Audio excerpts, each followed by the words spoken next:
There is a limit, and if you exceed that limit, there is an inevitable reaction. And I think this country has to come to terms with its limits and to make its choices. And a choice implies that you give up one thing and you take another.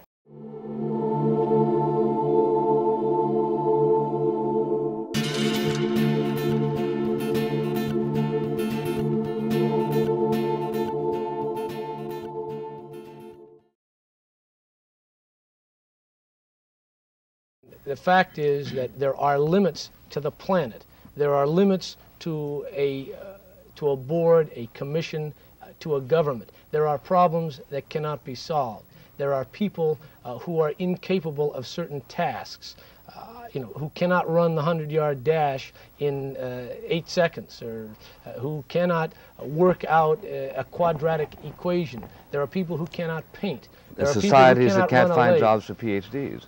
As you pointed out recently, there are a lot of PhDs in India who don't have jobs. They play chess, I'm told. They play chess, you were told. Yeah, you told me.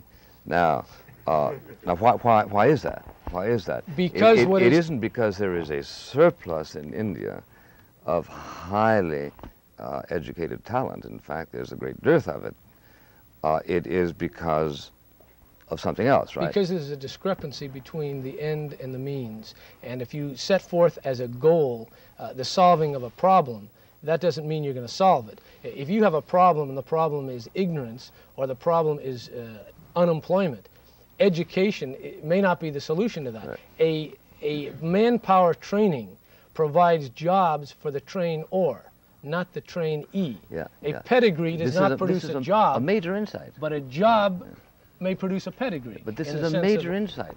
This would have been denounced as heretical by the National Association, Educational Association. In fact, it probably still is.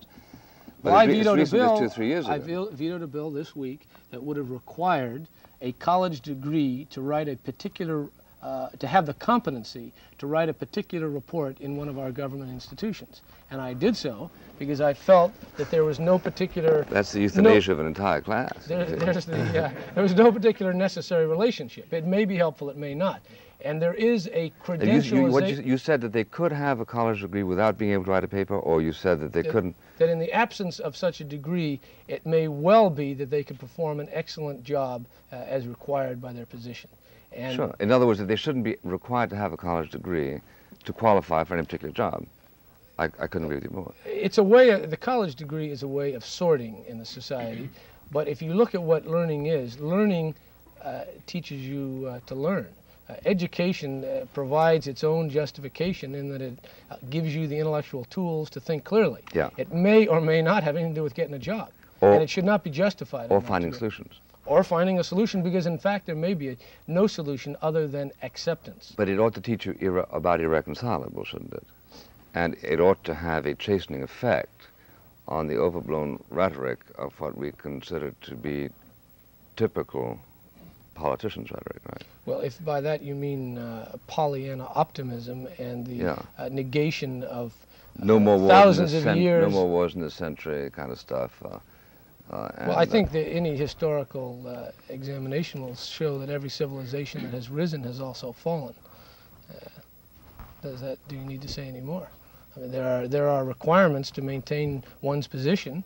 Human nature being constant, one can just take it from there. And there is a failure to recognize the limits of human nature. I think combined with that, I think one has to have a vision of the tremendous unmet capacity that we have.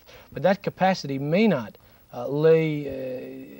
may not lie just in the material realm. It may be that we have to see our role in a more spiritual or intellectual domain. Is it your opinion that the government's role has been overestimated in the last generation as the catalytic agent for bringing out the resources of those people whose resources have not been sufficiently utilized?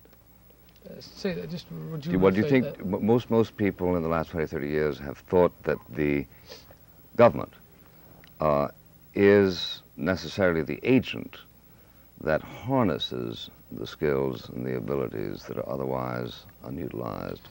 It may well be the agent, but the question is who is the principal manipulating the agent.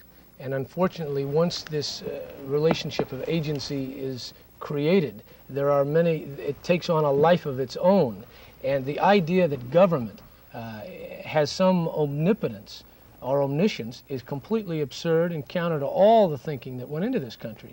There are many things that cannot be solved. There are many things that lie beyond or beneath government. And there is an overblown rhetoric and an overblown expectation that if there is a problem, there must be a program to solve it.